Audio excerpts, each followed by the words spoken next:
2025년 10월 29일 수요일 새벽 기도입니다. 오늘 말씀은 시편 48편 9절에서 14절까지 말씀입니다. 말씀의 제목은 하나님을 생각하라입니다. 9절부터 같이 보겠습니다. 하나님이여 우리가 주의 전 가운데에서 주의 인자하심을 생각하였나이다. 여러분, 하나님 자녀에게 있어서 이 땅에 살아가는 동안 가장 중요한 것을 하나 꼽으라고 하면 그것은 아마 예배일 것입니다. 예배 안에는요, 하나님의 위로와 기쁨과 이 땅에서의 중요한 세밀한 인도와 그 안에 하나님을 찬양하는 아주 놀라운 영광적인 순간들과 그 시간들과 이 모든 것들이 담겨져 있는 게 예배입니다. 그래서 이 예배를 잘 드리고 못 드리고가 사실은 진짜 중요한 신앙생활의 이 기준이 되는 거거든요. 그래서 어떻게든 우리가 예배를 놓쳐서는 안 될 것입니다.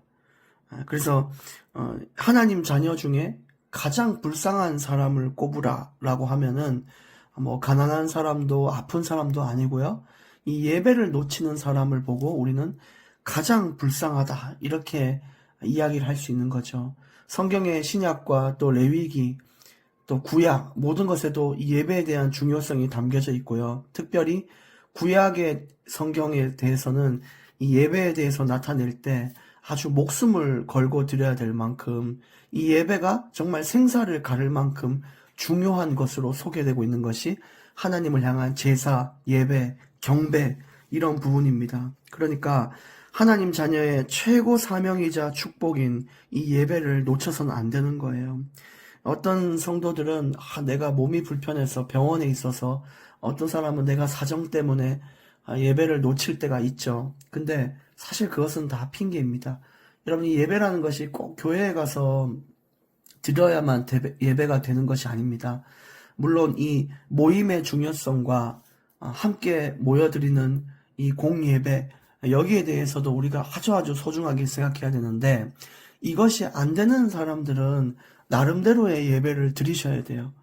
찬송가도 부르고 또 말을 하지 못하시는 분들은 그냥 마음속으로 그 찬송가를 되뇌이고 또 성경을 읽고 나름대로 방법으로 하면 되는 겁니다. 하나님은 중심을 받으시는 분이신데 여러분이 드리는 그 예배 가운데 하나님의 영광을 나타내고 정말 하나님을 찬양하고 경배하는 내용들이라면 그것은 하나님 받기에 흡족한 정말 기쁜 합당한 예배가 되는 것입니다. 그래서 어떻게든 예배를 놓쳐서는 안 되는데 어떤 사람은 나 예배 잘 드린다 이렇게 얘기하는 사람들 중에 진짜 잘 드린 사람이 있는지 없는지 그건 하나님만 아시겠죠. 근데 이 성경에서 오늘 말하는 예배를 잘 드리는 기준 중 하나는 내가 예배 시간에 막 딴 생각을 하거나 아니면 그냥 내 인생 좀 잘 살아보려고 내게 도움되는 그냥 말 그거 들어보려고 너무 교회 내가 직분이 있기 때문에 그 직분 때문에라도 교회 와서 앉아있고 이런 다양한 형식과 이유들이 있지만 진짜 올바른 예배는 하나님이 영광 받는 예배잖아요. 하나님이 내 중심을 하시고 참 기쁘다. 어떻게 저런 믿음이 있냐. 그래 너무너무 나를 알아줘서 고맙다. 이런 예배가 올바른 경배의 예배잖아요. 그 어떤 사람들은 그렇지 않고 다른 생각하고 직분 따라서 그냥 내가 장로니까 그냥 있고 1시간이나 50분 시간 때우고 가고 아니면 교회 가서 예배는 뒤로 하고 헌신만 계속 합니다. 어디 가서 일만 계속하고 예배 경배는 없는 그런 사람들이 있는데 진짜 예배는요 주의 인자하심을 생각하는 예배예요. 인자하심은 하나님의 성품이잖아요. 하나님이 어떤 분이신지를 생각하는 거 그게요 진짜 예배의 중요한 요소 중 하나인 것입니다. 하나님이 도대체 누구냐 그걸 묵상하는 거예요. 내 지난날 나를 인도하시고 구원하시고 은혜를 주시고 사랑을 베푸시는 그 하나님을 기억하고 감사와 찬양을 드리고 앞으로도 그 하나님을 붙잡겠다는 다짐과 의지를 드리는 거예요. 여러분, 이런 중심과 마음 없이 드리는 예배가요 진짜 마당만 밟고 가는 예배가 될 수 있는 겁니다. 그래서 하나님께 영광을 드리는 예배 여호와의 인자하심을 생각하고 하나님의 성품과 하나님을 묵상하는 예배, 그런 예배가 우리에게 계속해서 이어지기를 원합니다. 10절 하나님이여 주의 이름과 같이 찬송도 땅끝까지 미쳤으며 주의 오른손에는 정의가 충만하였나이다. 여러분, 하나님은 이 정의를 이루시는 분이세요. 하나님의 기준이 가진 정의가 있겠죠. 세상이 가진 정의가 있고요. 하나님이 가진 정의가 있어요. 근데 우리는 어떤 정의를 따라가야 되냐? 하나님의 정의를 따라가야 돼요. 그 안에서 세상의 정의를 바라보며 가는 겁니다. 우리한테 제일 중요한 것은 하나님의 뜻이에요. 하나님이 원하시는 거예요. 그게 곧 정의인데 우리에게 가장 원하시는 것은 바로 예배인 것이고요. 경배인 것입니다. 그래서 진짜 이 의인이라고 칭함받는 사람은 예배와 경배를 놓치지 않고, 악인들은 내가 겉모습은 신앙인이지만 내 멋대로 살고 예배와 경배를 다 놓치는 거예요. 그래서 우리는 하나님의 정의를 이루는 자로 의인으로서의 예배자가 되어야 된다는 것입니다. 11절에 주의 심판으로 말미암아 시온산은 기뻐하고 유다의 딸들은 즐거워할지어다. 결국 이 주님의 그 심판 가운데서도 누구는 기뻐하고 누구는 슬퍼하며 이를 가는 그 날이 옵니다. 정말 우리의 중심을 하신 하나님이 우리가 어떻게 하나님 안에서 살아가냐, 정말 구원받은 하나님 자녀냐, 그걸 하나님이 보시는데 그 의인과 악인은 마지막 날 극명하게 심판받고 그 결과가 달라지며 아픈 결과 혹은 누구는 엄청 기쁘고 즐거워하는 결과를 얻게 돼요. 여러분, 저와 여러분은 하나님의 정의를 세우는 자가 되기를 원하고, 정말 하나님 볼 때 그래 내 딸아 내 아들아 라고 말할 수 있는 확실한 하나님의 자녀로 살아가기를 원하고요. 진짜 하나님의 심판이 두렵지 않고 그날이 기다려지고 예수님의 재림이 기다려지는 아멘 주 예수의 오시옵소서 말할 수 있는 그런 인생을 살기를 원합니다.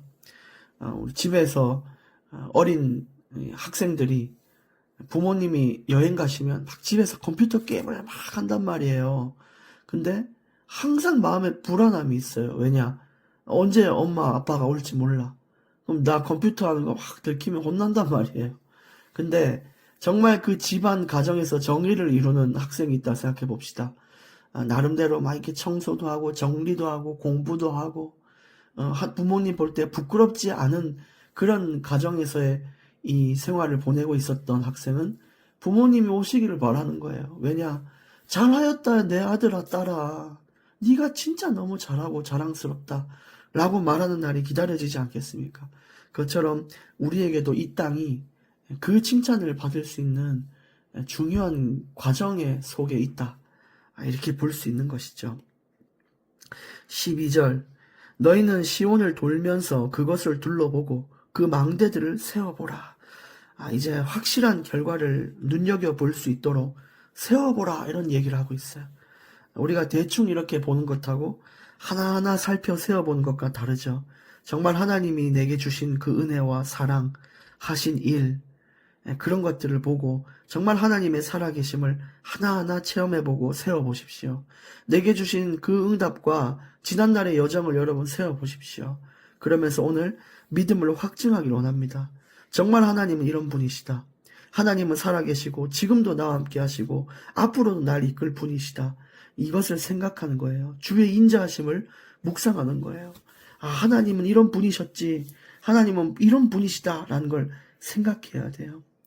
정말 이 무속인들이나 주변에 귀신 들린 자들, 그들 앞에 이 그리스도의 십자가의 복음이 증거되고 그분들 앞에 이 예수 그리스도의 이름과 이 놀라운 이 찬양이 넘쳐 흐를 때 귀신 들린 자가 무릎을 꿇고 이 귀신과 악신이 떠나가는 것을 저는 본 적이 있습니다. 여러분, 이런 것들을 세워봤을 때, 야, 하나님 도대체 어떤 분이시냐? 저 모든 이 악한 것들을 무릎 꿇게 하시는 분이시고요. 우리를요, 자녀 삼아서 그 문화 속에서 건져내시고요. 그런 분이 하나님이에요. 그리고 어떤 사람은 기도 응답을 통해 정말 이 힘든 시기를 잘 이겨내고, 어떤 사람은 완전히 막 저주받은 인생 있죠. 막 마약에, 범죄에, 막 이렇게 조직을 이루고, 도박에, 막 다양한, 근데 그것들 가운데에서 하나님의 그 인도와 구원하심이 인생의 변화를 가져온 거, 여러분 그것들 한번 세워보십시오. 믿음을 확증하는 시간이 되기를 원합니다. 13절 그의 성벽을 자세히 보고 그의 궁전을 살펴서 후대에 전하라. 단순히 그냥 세워보는 게 아닙니다. 단순히 자세히 보라는 게 아니에요. 후대들에게 여러분의 그 응답과 여정과 인도와 성장과 변화를 꼭 전달하시길 바랍니다. 그게 하나님의 영광받는 길이고요. 또 그러면서 다시 한번 내가 하나님을 생각할 수 있는 것이죠. 14절 이 하나님은 영원히 우리 하나님이시니 그가 우리를 죽을 때까지 인도하시리로다. 아주 놀라운 위로의 말씀입니다. 이 하나님이요. 우리를 구원하고 인도하고 승리케 하고 저 귀신을 무릎 꿇게 만들고 정의를 이루시고 심판하여 의인들을 건지시고 이런 하나님이 우리 하나님이시다. 그리고 죽을 때까지 널 인도하겠다. 얼마나 놀라운 일인지 몰라요. 여러분 저와 여러분 죽는 날까지 하나님 안에 거하는 인생으로 살아갑니다. 어떤 시련과 우여곡절이 있을지라도 그 하나님이 주시는 망대들을 세워보며 하나님의 정의를 신뢰하고 주의 인자하심을 생각하며 오늘 또 굳건히 우리의 믿음을 지키며 나아가기를 원합니다. 기도하겠습니다. 살아계신 하나님 아버지, 오늘 우리에게 참된 위로와 평안을 주셔서 감사합니다. 하나님 이제 지난날 우리에게 하신 하나님의 놀라운 인도를 잊지 않게 하시고 오늘과 또 앞으로 영원히 우리에게 그 인자하심을 베푸실 하나님을 믿으며 신뢰하며 그렇게 살아가는 매일매일이 되게 하여 주시옵소서. 올바른 경배와 예배가 삶에서 이루어지게 하시고 하나님이 어떤 분이신지를 잊지 않게 하시며 늘 묵상하는 하나님을 더욱 생각하고 하나님과의 관계가 더욱 깊어지는 그런 시간들을 보내게 하여 주시옵소서.